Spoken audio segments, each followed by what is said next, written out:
So we've got the Orangewood Dana out again. Been playing with some ideas with it, trying out some new ideas.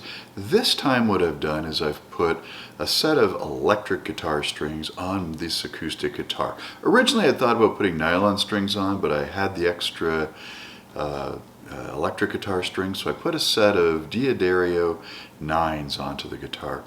And sounds a little bit rattly, but it plays well and certainly makes the guitar much more comfortable to feel.